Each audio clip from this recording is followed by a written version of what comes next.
अस्सलाम वालेकुम प्यारे दोस्तों, मैं अपने चैनल पर आपके लिए अच्छी अच्छी कहानियाँ लेकर हाज़िर होता हूँ। अगर आपने अभी तक मेरा चैनल सब्सक्राइब नहीं किया तो सबसे पहले आप चैनल सब्सक्राइब कर दें और साथ घंटी के बटन को भी दबा दें और इस वीडियो को लाइक और शेयर कर दें अपने दोस्तों के साथ।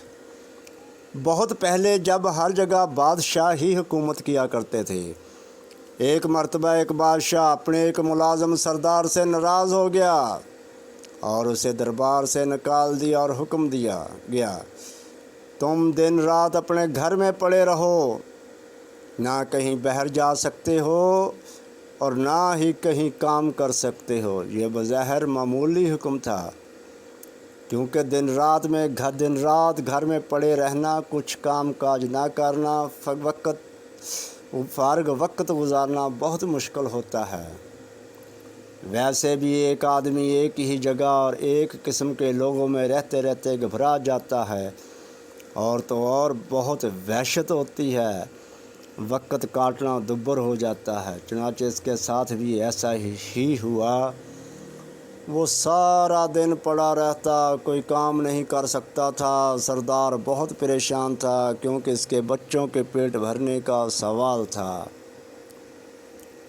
जब वो घर से बाहर कदम नहीं निकालेगा तो बीवी बच्चों को खिलाएगा कहाँ से। इत्तेफाक से कुछ दिनों के बाद बादशाह, वज़ीर और शहज़ादे बुलाने गए।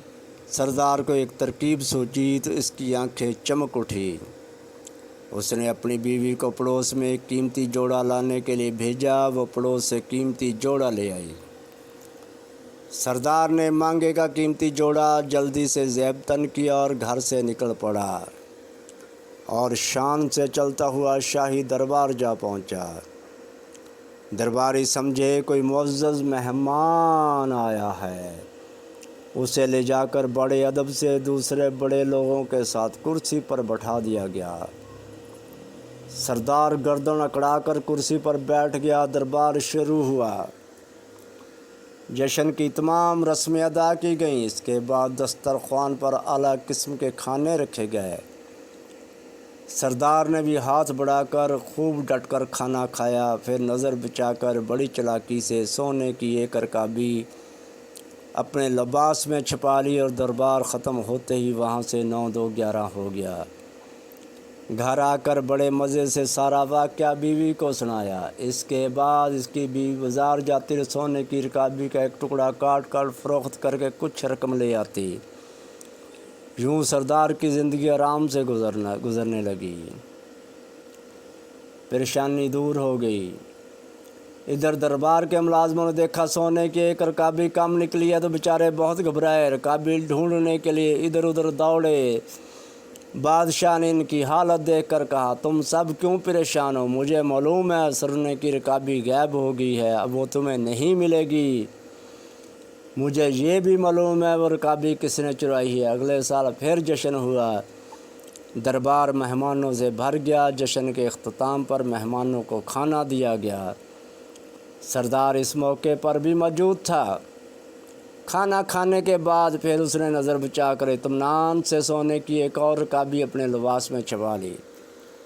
दरबार ख़त्म हुआ तो मेहमान जाने लगे तो सरदार भी महल के दरवाजे से बाहर निकलने लगा। अचानक बादशाह सामने आ गया। बादशाह को देखकर बहुत छटपटाया, घबरा कर इधर उधर देखने लगा।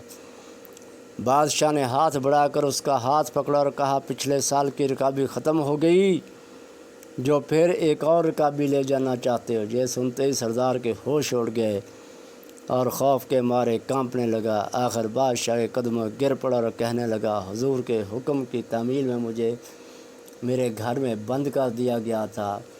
कई महीनों तक परेशान और तंग दस्त रहा, आखिर मजबूर होकर ये हरकत की। हुजूर मुझे माफ़ कर दें। बादशाह कुछ देर सोचता रहा, फिर कहने लगा, अच्छा हमने तुम्हें माफ़ किया, तुम्हारी मुलाजमत भी बहाल कर दी।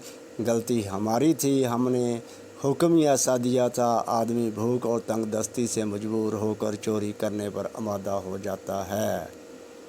सरदार ने दोनों ने गलती की थी, दोनों ने अपनी गलती तस्लीम कर ली। एक दूसरे का आइंदा के लिए बरत हासिल होगी। कहते हैं फिर सरदार ने کبھی چوری نہ کی اور نہ بادشاہ نے کبھی کسی کو ایسی سزا دی۔